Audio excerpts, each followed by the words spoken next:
አዶናይ ቦዲጋርድ ይዞ መጣ ብላችሁ ለተናደዳችሁ ሰዎች አንድ ነገር ልነግራችሁ ፈልጋለሁ። የቀን በቀን ውሎዬ ብታቁት like honestly የቀን በቀን ውሎዬ ብታቁትና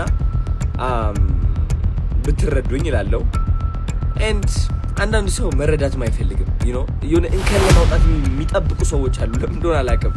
ለምንድን ነው የወንድማችሁ ውድቀት የምትፈልጉት? አንዳንዶቻችሁ like ምን አድርጌ ነው ገባችሁ አይደል?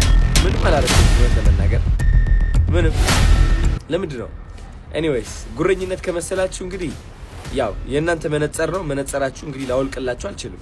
ሁሉም ሰው የየራሱ መነጽር አለው። እነዚህ ቦዲጋርዶች ለምን እንደሚያስፈልጉኝ ልንገራችሁ። አያችሁ ቀን በቀን ውሎዬ በዚህ ቻሪቲ እና ዶኔሽን ምክንያት በጣም ከባድ እየሆነ ነው። ለምን በጣም ብዙ ሰዎች በስልክ ብቻ ሳይሆን በአካልም ይመጣሉ። እኔ ደግሞ እንደ አንድ አዶናይ ማለት ነው የምችለውን ያህል ነው ማድረግ የምችለው እንጂ ለሁሉም ሰው መድረስ አልችልም። ሰው የቀን በቀን ውሎዬ በቃ ልቤ እየደበረኝ ማለት ነው እየጨነቀኝ ምናምን እንቢ እያልኩኝ ሙሉበት ነው ኖ እያልኩኝ ማለት ነው because በጣም ከመብዛቱ የተነሳ and 2F real estate ነው property የሰጣችሁት የ10 ሚሊዮን የሆነ እንትን ቪዲዮ ለቃችሁ ነበር። አዶናይ የፈለከው ምረጥ ያላችሁኝ ማለት ነው። እሱ ምንድነው ያደረገኝ? አንደኛ ነገር የማይሆን ስፖት ላይ ያስቀመጠኝ። በጣም ብዙ ሰዎች በጣም ብዙ እርዳታ ድርጅቶች በጣም ከምታስቡት በላይ በአካልም በስልክም አፕሮች ያደርጉኛል። ሶ አሁን ወደዛ ታላቁ ሩጫ ሲመጣ እኔ አንደኛ ነገር እንደ ኖርማል ሰው ኢንጆይ ማድረግ እፈልጋለሁ and I mean በጣም ደስተኛ ነኝ። ሰዎች መጥተው ከኔ ጋር ሲሆኑ ከሰዎች ጋር ሳወራ በጣም ደስተኛ ነኝ። ሲደብረኝም አይታችሁ አታውቁም በእርግጠኝነት ገባችሁ አይደል? ላይቭ ገብታችሁ ቼክ አድርጉ። I was very happy ግን እኔ ደግሞ እንደናንተ መዝናናት ፈልጋለሁ፣ መጫወት ፈልጋለሁ፣ ገባችሁ? መሮጥ ፈልጋለሁ ምናምን and also ምን ያደርገዋል ይሄ መሰላችሁ? እኔ አሁን ብዙዎቻችሁ የመሰላችሁ ማለት ነው ጠላቶች ኖሮኝ ምናምን በቃ ለመጎረር እና ምንም ወይም አስባችሁት ነው። እኔ ግን ጋይስ የሚወዱኝ ሰዎች አሉ፣ የምወዳቸው ሰዎች አሉ በጣም ብዙ ማለት ነው።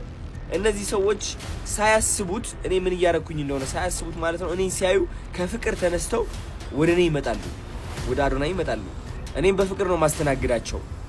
3 ሰው 4 ሰው 5 ሰው 10 ሰው ማስተናገድ እችላለሁ። ግን ላይክ በሺዎች የሚገኙበት ቦታ መሀል ላይ ሆኜ ብቻዬን ላይክ እንትን ማለት አልችልም።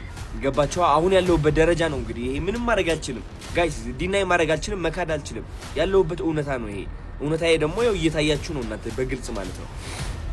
እና አንዳንዶቻችሁ ደግሞ ክቡር ኃይለ ገብረስላሴ የታላቁ ሩጫ አዘጋጅ ማለት ነው ለምን እነሱ ሴኩሪቲ ሳይዙ ለምን አንተ ያዝክ ነው ነገሩ። እንደገና ከሌላ ሰው ጋር ውድድር ውስጥ እያስገቡኝ ነው።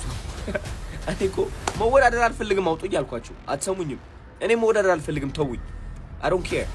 ግን ኤኒዌይስ የክቡር ኃይለ ገብረስላሴ ጋርድ ሊኖራቸውም ላይኖራቸውም ይችላል። ግን እነዛ ሯጮች ወይም አትሌቶች ከፊት ነበሩ። ሌላ ነገር በጣም ፈጣኖች ናቸው የሚያዙ አይደለም ገባቸው። ከፊት ግን እነሱ ቀድመው ነው የጀመሩት። እኔ መሀል ነበርኩኝ እና ለሴፍቲም I think ይህ ማድረግ አለብኝ እንደ አንድ ወጣት እንደ አንድ ስማርት የሆነ ሰው አስቤ ካልኩሌት አድርጌ ኦኬ በስንት ቪዲዮ ቀርጬ ለህዝብ ማስተላለፍ አለብኝ። አንድ ነገር ስራዬን መስራት አለብኝ። ሁለተኛ ነገር ደግሞ መዝናናት አለብኝ። ሶስተኛ ነገር ደግሞ የምወዳቸውና የሚወዱኝ ሰዎች ህዝብ ሰላም ማለት አለብኝ፣ መቀራረብ አለብኝ ኦፍ ኮርስ። ግን ደግሞ በአንድ ሲሆን ምን ሆናለሁ እኔ አቅሙ አጣለሁ ማለት ነው።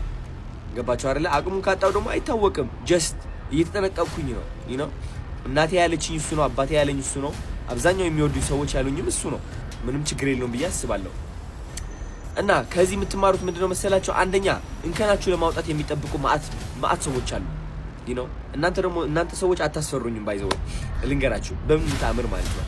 ሁለተኛ ነገር ደግሞ ጫማ አታላካኩኝ። ጫማ ተለካካ፣ በዚህ ያረገ ተወዳደረ፣ ያ ሳይዝ አንተ እንደዚህ ሆንክ፣ በዚህ ወጣ፣ በዚህ ገባ፣ ደግሞ ተራ ቲክቶከር ላይ አውጡኝ ከዛ ሁሉ ነገር። እኔ አዶናይ ነኝ። ኦኬ ቲክቶከር ነኝ፣ ስም ስጡኝ ከፈለጋችሁ።